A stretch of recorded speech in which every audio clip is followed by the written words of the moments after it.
Okay. Good morning, everyone. I hope you all can hear me. Please let me know if you cannot. I am Ebony Russ with the Placement and Residential Licensing Unit, and we are here to conduct our monthly PRLU provider call. Today is August 3rd, and thank you for your time.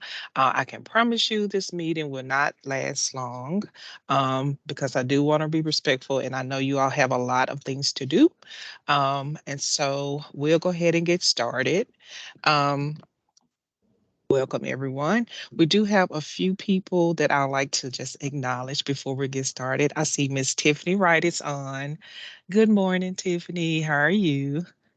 Hey, good morning, Ebony. I'm doing well. How are you? I'm fine. It sounds like you've been at a softball game or something, been yelling at somebody. Oh, I've been under the weather for a little bit, 8 days of this going on, but thank you for the invite, and I'm glad to be here today and just listen and get to know everybody. okay. Well, we hope you feel better. Thank you. Okay. So we'll go ahead and get started. I don't think Cynthia Smith is on yet, but she is with our background check unit, and she may or may not have any updates for you. But if she hops on, we'll give her a chance to speak. Um, just an update on our end for the placement and residential licensing unit. Um, I'm not sure if everyone knows, but we are our own unit. So we fall directly under Deputy Secretary Misha Martin. And so we are no longer considered to be with the Division of Child Care and Early Childhood Education.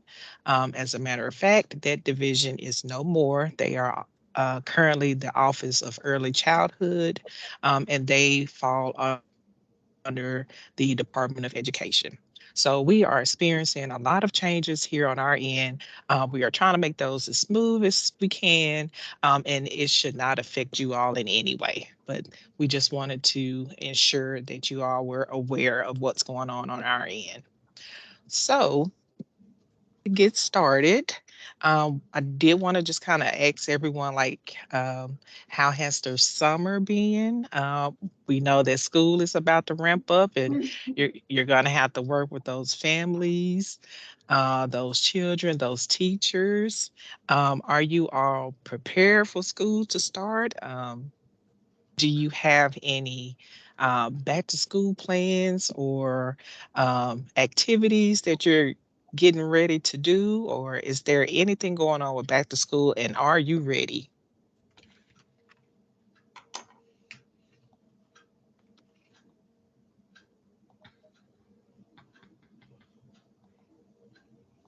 Nope.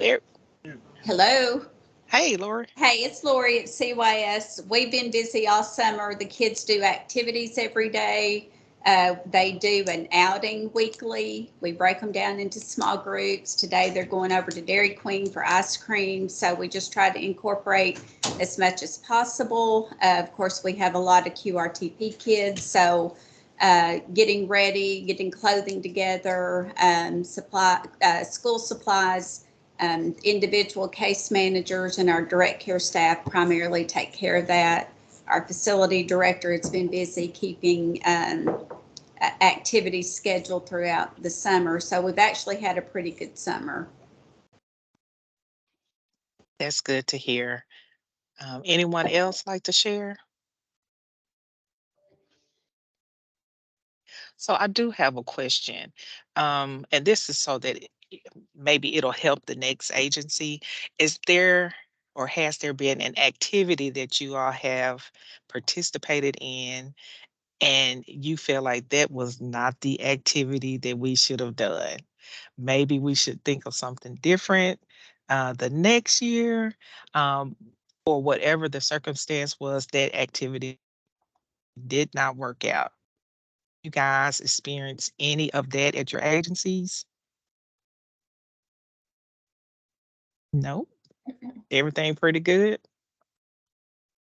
Okay. Has there been an activity that has been very successful at your agency during this summer? Yes, this is Anton from Forest City. We we have very successful activities.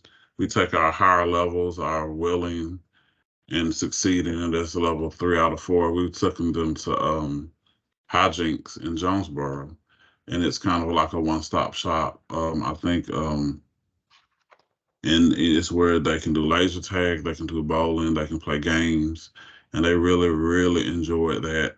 We had like a jump in our levels, with almost 10 residents getting their level in 1 month when they found out the other kids were going.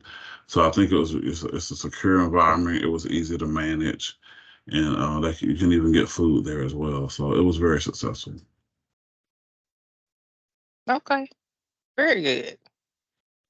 Anyone else like to share a successful activity that you have sponsored at your agency? Thank I you. will say Oh, go ahead. here Thank at you. Youth Home, Thank we you, Kendra. had Smile. Smile, Hunty. Hey, baby. Oh, uh, I'm gonna ask someone to mute. I can't see who it is. I think youth home was about. Is Miss. it What I Adria? miss? yes, we had um a drum corps group that we had come out and teach the kids how to play. It was like a bongo type thing, and they had different groups, and then they put on a show for the rest of the agency. So they really enjoyed it, and they did an excellent job. They learned very well. They worked together very well. It wasn't just a one-on-one. It was they sat in small groups and had to learn to work with each other and keep in rhythm with each other. And the kids really seemed to enjoy that. Okay. Can you share what provider agency or entity that was? Could you like type that in the group chat? Maybe someone else would like to utilize that service. I'll have to get Shelly, our rec therapist, to do that. Send that email out because I don't know exactly who she went through to do that. I do know that we have a magician going to come and teach some kids some magic tricks as well, and they're going to do a talent show with their new learned magic tricks. I think next week. So, they're excited about that as well. But I'm not sure who Shelly is going through to get those kinds of things set up with. Okay. So Adria, having that type of activity, have things are things much calmer at your agency or um Um, I think it's kind of been about the same. We have some particular clients right now who get escalated very quickly, and so the majority of our safety interventions are being completed with those one or two clients, and the rest of the houses are doing great. I do know that the kids enjoy it a lot more. So yeah, I mean they get to participate as long as it's not a safety issue with them participating. They don't have to be a certain level or anything like that in order to be able to go. They just have to be safe enough to participate. okay. Thank you for sharing. I see we do have Megan Day, and before I get to everyone else, Megan, are there any updates from DCFS that the providers need to be made aware of, or is everything as it is?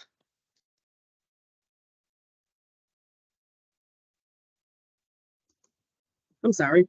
Um, I have an echo. Hold on, it's really bad.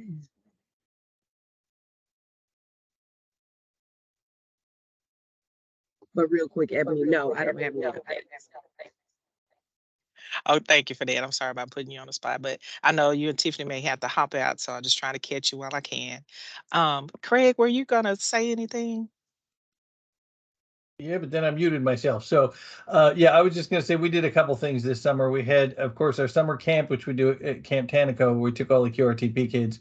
And then we had a Christmas in July party for them just on the 25th of July. Got everybody together. They did Christmas crafts and different things. And admin went down, served them lunch, traditional Christmas fare, Chinese food. So they had a really good time. We brought them in from the different parts of the state.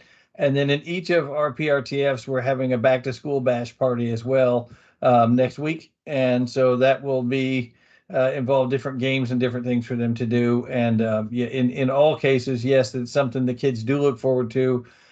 Even the QRTP kids who had to travel had really good days and followed by a really good weekend after that get together. So yeah, it was definitely a good investment.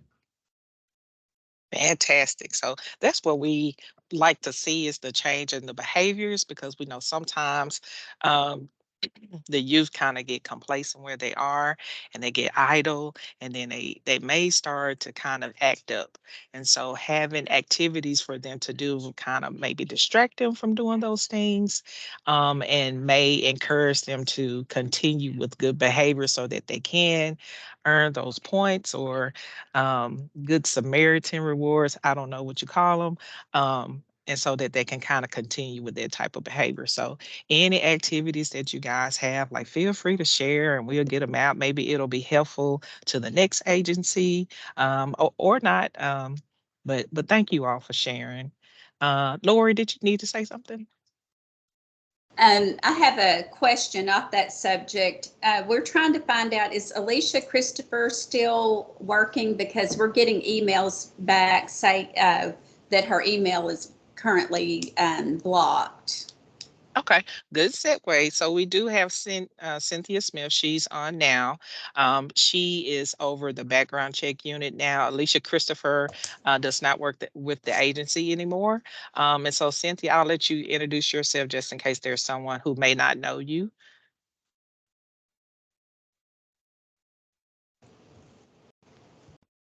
Hi, I'm Cynthia Smith. I'm doing the background unit. I've been with the division for almost 7 years.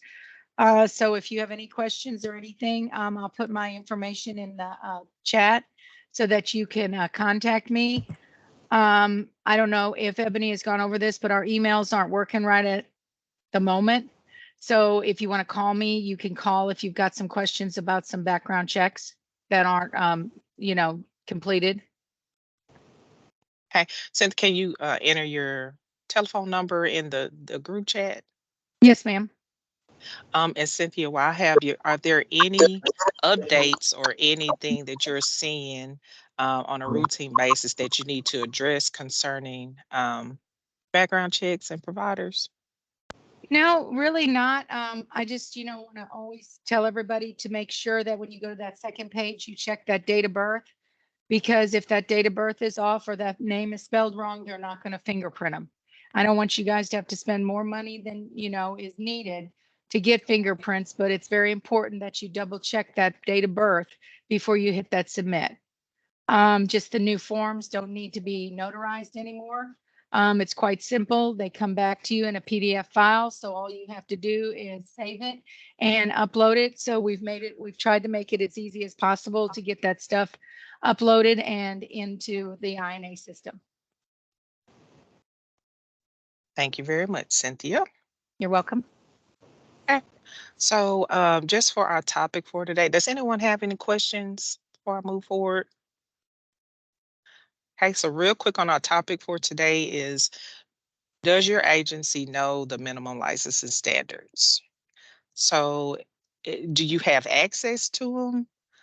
We can give you access. We can provide you with an electronic copy of it. The most recent copy of the standards are from year 2022. I know quite a few people still had the 2016 version. If you have the 2016 version of the minimum licensing standards, you do not have the correct manual. So if you need the most recent copy of that manual, we can email that to you. You can enter in the group chat and we'll make sure that we get that information to you.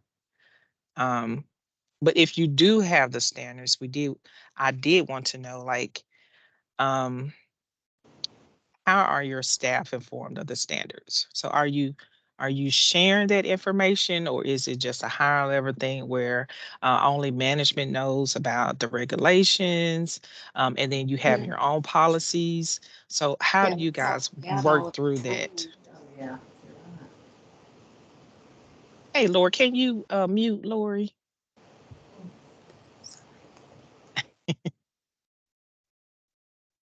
Can she hear me? Mm-hmm. Hello, Ebony. Yes. Hey, this is Carla. and I'm with Forest City, and I'm helping West Yeah, Memphis. Yeah, okay. So we're West Memphis today. You're What we reading. normally do is that we discuss those with our new hires, employees when they come on board. That's discussed during orientation, and then it's also updated annually and throughout the year, not just annually, but throughout the year. So it's discussed as soon as they get in the building. Okay. Do you guys have any debriefings where other agencies where if you're is there a change in shift? If anything happens, maybe you bring it up at that time, like the regulation states or the standard is Mhm. like this is what we need to follow. So how do you guys conduct your debriefings with your staff if there's a change in shifts or anything? Um, did you want to answer that or somebody? Okay, I don't want to be the only one talking. No, you're fine. Normally, our program director, our assistant program director, and then we normally leadership. We have our morning meetings. We discuss that. We also discuss that in safety as well. And then again, it's pretty much just discussed every day. If there's any type of changes or anything that we need to revamp due to things that may have occurred throughout the day. And then Anton, who's Mr. Jackson, he normally meet with his staff as well. And then he can kind of piggyback to kind of explain a little bit more about the debriefing. We also have Mr. Clifton. We asked him to get on. He's the program director so that he can kind of give you a rundown as to what he shares with his staff.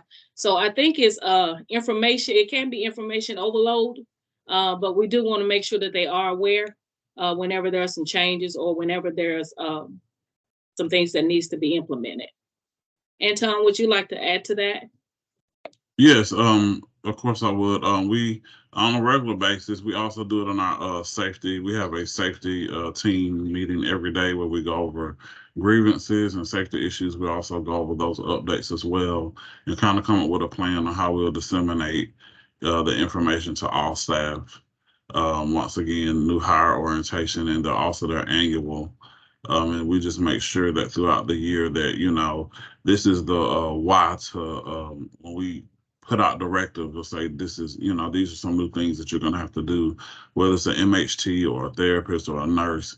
We don't just say because I said so because I'm the clinical director. We say this is the reasoning behind it, and that can that helps with compliance and like we're not just telling you a whole bunch of stuff because we feel like it. We're telling you because it's the best interest of our kids, and we want to be in compliance.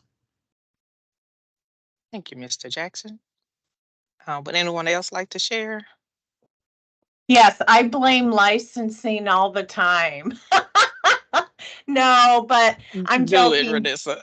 I'm joking, but you know what I mean? Like Antoine said, if they think it's just Renissa making this rule up, because Renissa's risk and, Renissa likes us to follow rules that she makes up. No, I definitely refer to licensing and joint commission and best practices. But yeah, sometimes, I use licensing as the bad guy and that's okay, right? That's okay. And as a matter of fact, if you all need for any of us to come to your agency to kind of go through those standards with you all, feel free to let us know. We can make time to do that. If you're seeing a particular issue that you need clarification on, or there's something frequently happening at your agency and maybe your staff just kind of can't get a grip on it, we'll be more than happy to come out to your agency to kind of walk you through that and give you more clarification. So just let us know. This is June. I would ditto what Ranisa said. I do the same thing. I said, it's not us, you guys. It's not CET. It's licensing. You know. So, but there is something that we're required to do, and it's putting, I guess, I guess a bad taste in the foster parent's mouth when an allegation is made and then it comes back unsubstantiated, and then we still have to jump through these hoops, as far as them writing a statement as to what happened.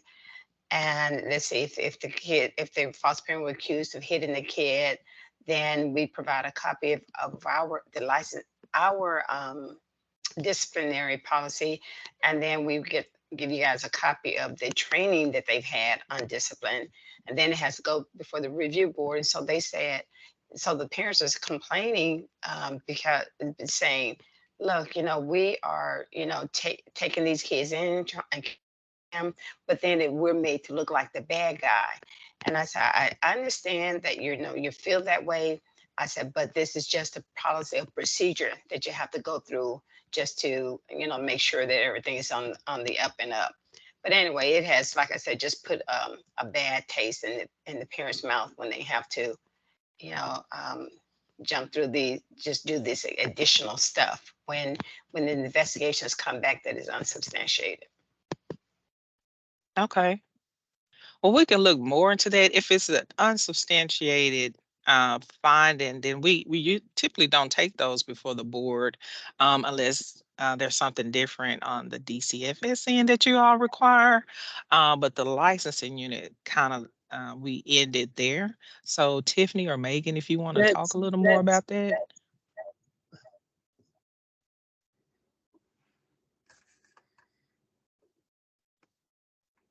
I'm sorry, Ebony. I'm trying to talk and it not echo and explain. So what June is referring to is a DCFS. Um, oh, yeah. Let me see if I can fix that. Tiffany, can you help her out? Oh, your Yes. voice. Yeah, I can try. Megan, I think it's because everybody's not muted. So if everybody mutes, then I think it will be okay. But I will try. So, what Ms. June is referring to is the resource review committee that we have in central office.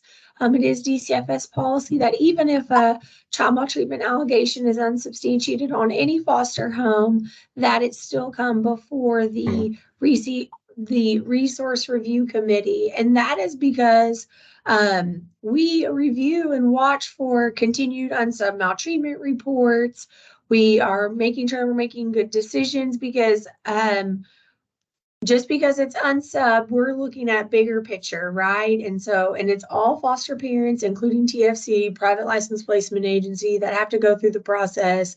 And so that it's just extra oversight to ensure that we're making good decisions about where we're placing our kids, and also a level of support that we're able to provide the providers to, saying this committee, this group of people have looked back at this, and we also support that your home remain open and you continue to be able to serve. And so we understand that they feel like it's an extra hurdle, but also it's about making good decisions about where our children are placed, and watching and making sure we're appropriately supporting these families as well, because when we place more complex children in homes, we do understand that does cause extra strain too, right? So it's a balance.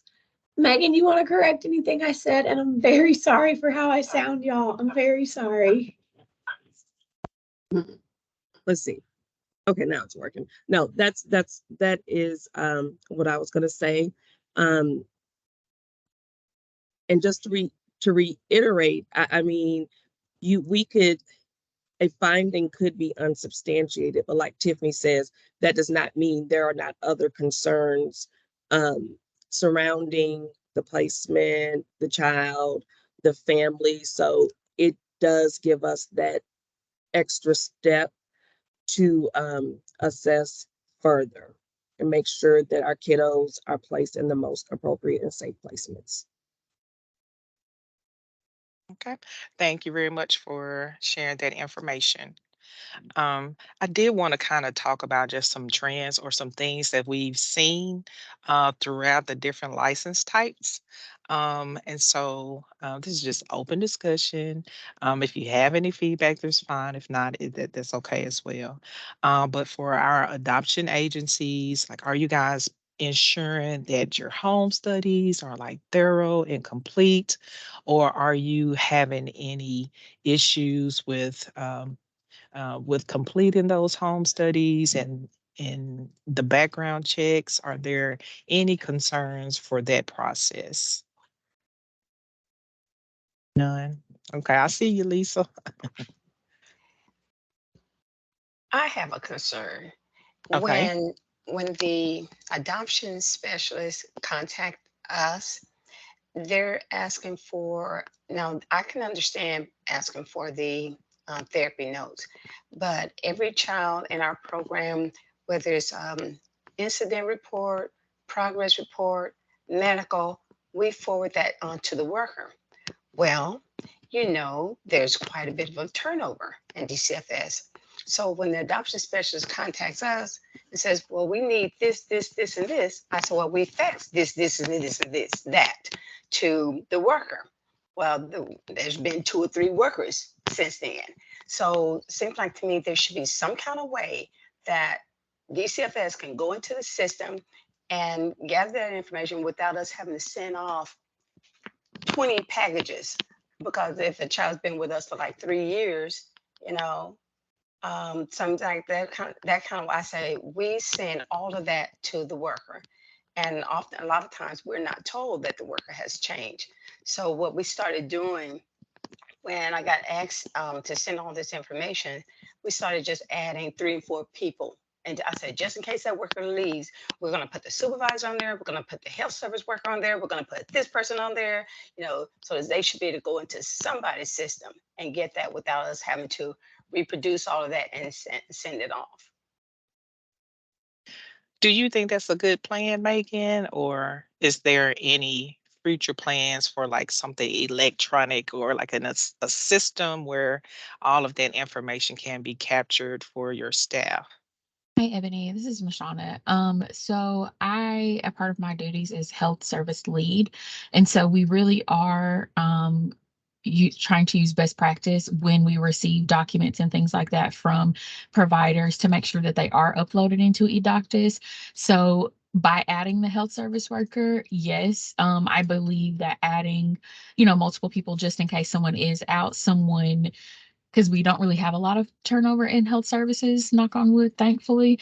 So those records will, they can be uploaded into eDoctus. That is best practice. That is where records should be uploaded. So we don't have to continue going back and forth to our vendors or our providers asking for the same things over and over again.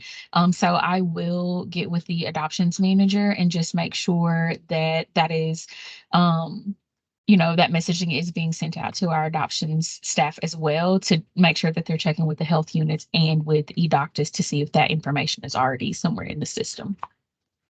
Okay. And I can add, we partnered with AFMC, and we started a pilot here in Pulaski County where they are lead on putting together adoption packets for our kiddos. So some of you who have psych hospitals or mental health centers may get a request from AFMC for records. And that is, again, because they are lead here in Pulaski on putting together adoption packets. And so our goal is to hopefully make that statewide very, very soon. And they do not have access to that internal system. So it's a completely standalone. So we're trying to see how they can operate without any not technically interference, but assistance from the agency. So it kind of defeats the purpose if they're having to go back and forth and say, do you have this, this, and this? And they're starting from scratch. And I do know at Piney, it happens it may not even be adoption specialists, but when an incident occurs, we have that required DHS form. And, we keep copies of it all, but we do sometimes get multiple requests to send the same information out to DHS. And so that is, double, triple, quadruple time sometimes for us to do that. So I don't know if it's just not for adoptions, that sometimes that's an issue. Okay. Thank you, everyone, for sharing that information. So for the placement agencies, um, are you guys ensuring that you are creating those visitation plans for the children and parents when it's applicable? Have you run into any concerns with that? Or I'm not sure if they're doing sibling visitations. I don't know if that's all included.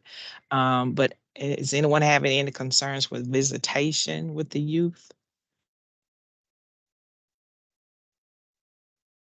Okay. No concerns. I checked that off. So elopements. So we are seeing a lot of elopements or runaways.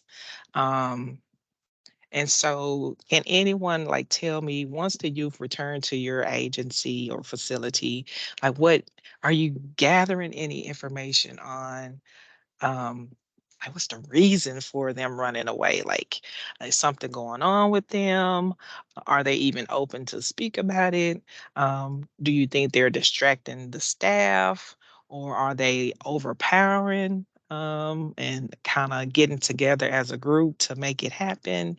Can you just kind of discuss any concerns with elopements? And this is just open discussion. No, nobody's in trouble or anything.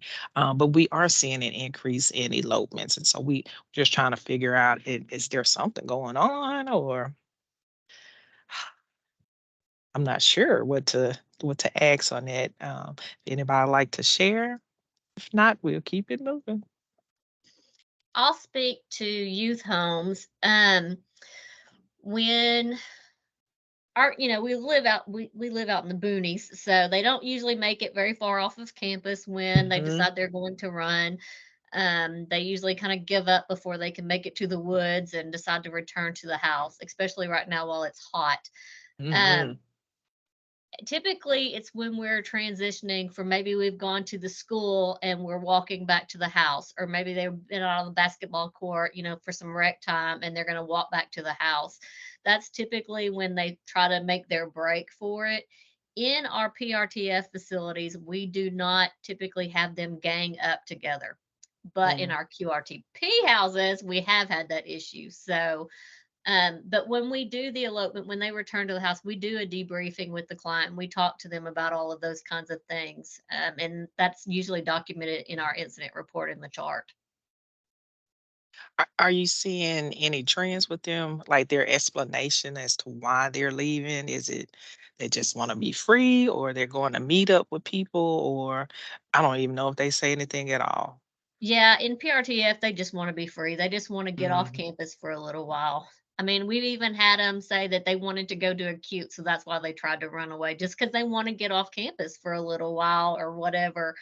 Um, and we do outings, so but they have to be safe enough to go on that outing. So if you're Mhm. constantly trying to elope, then we're not going to think you're safe enough to go into town, to go do Right, something. right. Okay, thank you for sharing that information. Okay, anyone else? Okay, so I did have a question about transitional living programs. So those are our 18 to through 21-year-olds. And if there's anyone who can share, I'm not sure if anyone is on that has that type of program, but what happens when they are defiant? When you have an 18-year-old that says, I'm 18, you really can't tell me what to do, and I'm not doing anything to my apartment or my place where I'm staying. Has anyone run into any of that situation? Or it can be it's 16-year-olds. I'm not sure. But how do you guys handle the defiance from the youth at your facilities?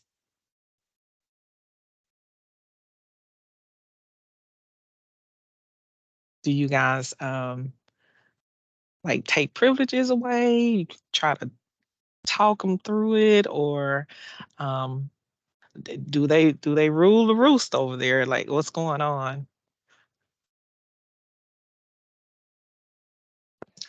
Uh, I don't usually talk a whole lot at the PRLU meetings, but I'm Dan Peacock. I run Timothy Hill Ranch in the central part of the state, and there definitely is a lot of that perception from the guys that they run the place. They're 18 years old. We can't force them to do anything, but the reality is we have to get creative with punishment sometimes. We do a lot of writing assignments with them, reflective essays when they're being defiant after we calm them down, because there's really no purpose in doing it when they're escalated. But we do a lot of those. We also have work crew tasks that they do. Kind of our end all is restrictions, which is essentially grounding for an 18-year-old. We don't do rec activities. They don't get to do anything on the ranch. There's no electronics, all that stuff, just like we would treat, any other child in our own homes. Um, just kind of the same punishments. They really hate that because they're under the assumption, well, we're 18, we're 19 years old, you can't do that. Well, you're acting like a small child, so we're going to treat you like a small child. They really hate that, but they do straighten up pretty quick for it. Like I said, the perception is they think that they run the place until they get a couple of these consequences, and then they fairly quickly learn, I guess we don't really run the place. Maybe we should follow some rules. So Right.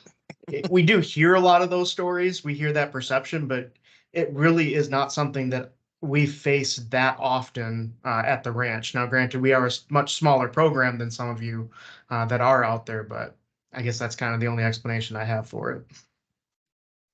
Well, thank you for sharing that information because we are seeing it across with those programs, and so if that information can help someone else, I'm thank you very much. Did anyone else have anything they'd like to share?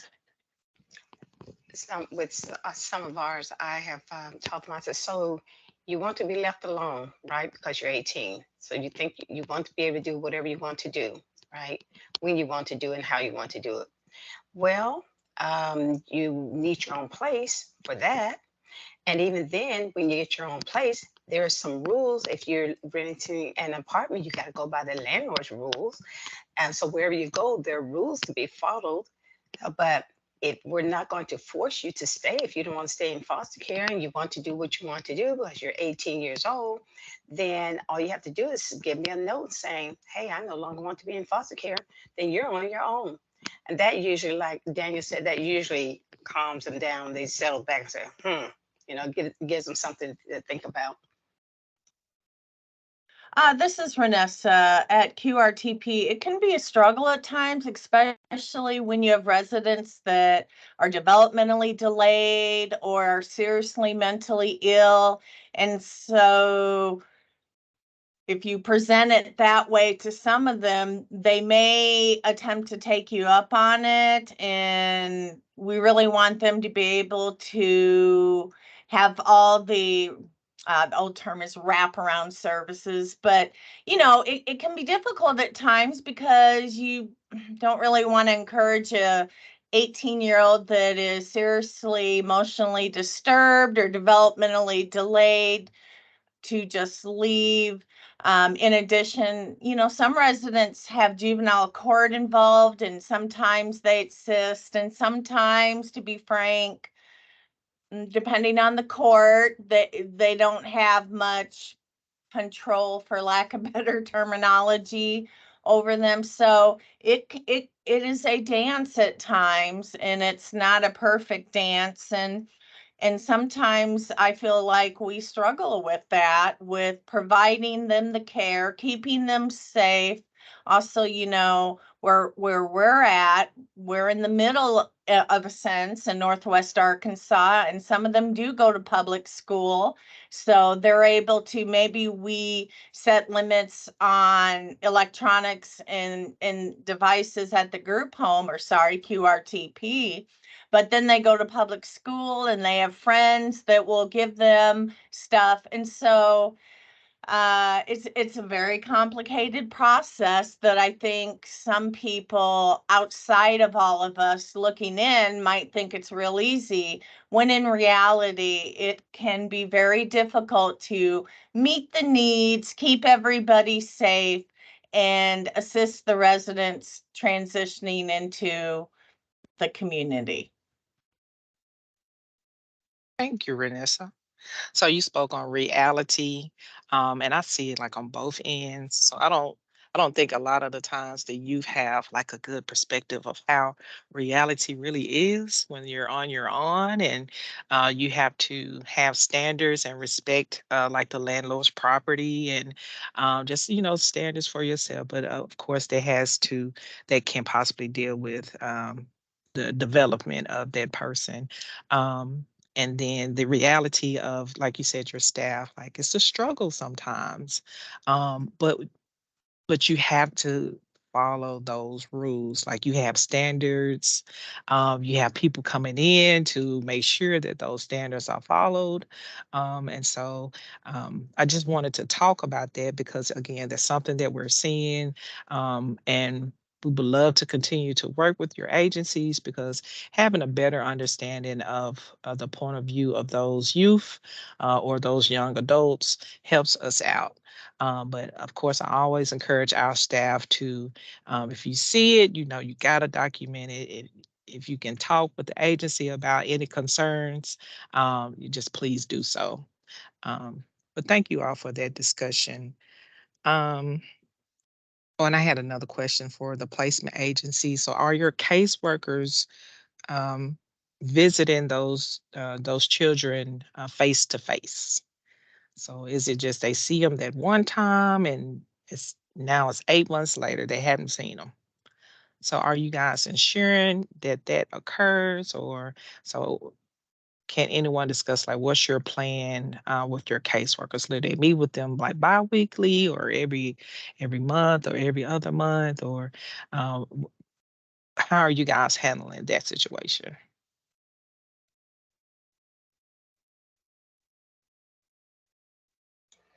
Our case managers see the kids on a weekly basis.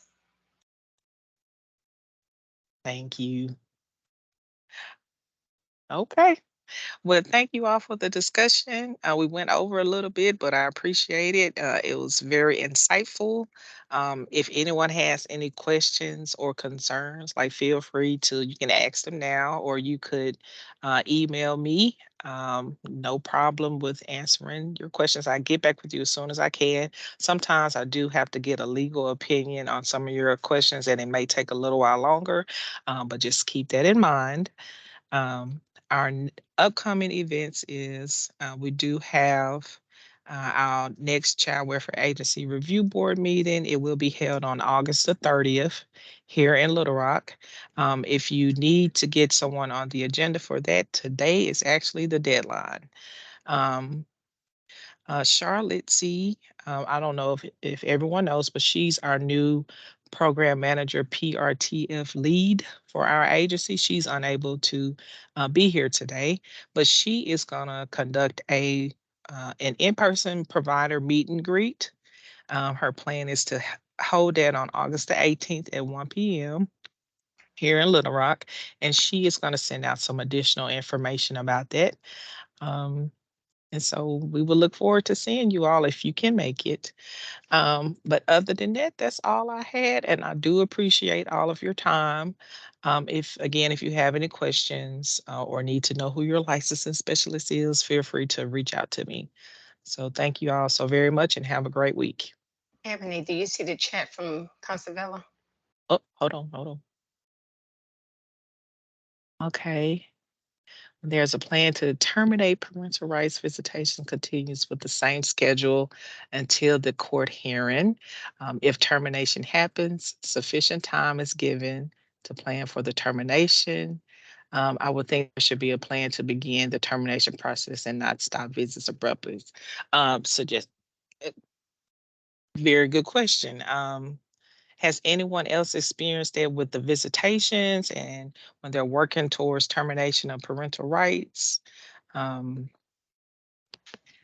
I think you would have to follow what the court orders are concerning that. And it may be that you need to increase the counseling for the youth or the children because they may have some concerns because they may know like they're working towards termination, and they may not be able to see, their family anymore. It could be that their family had not been coming, or it could be something happened and the visitations abruptly stopped. So I will consider increasing those conversations with counseling, and following the court orders, and always, of course, speaking with their caseworker. All right. Well, thank you so much, everyone. Have a great day. Y'all have a good day.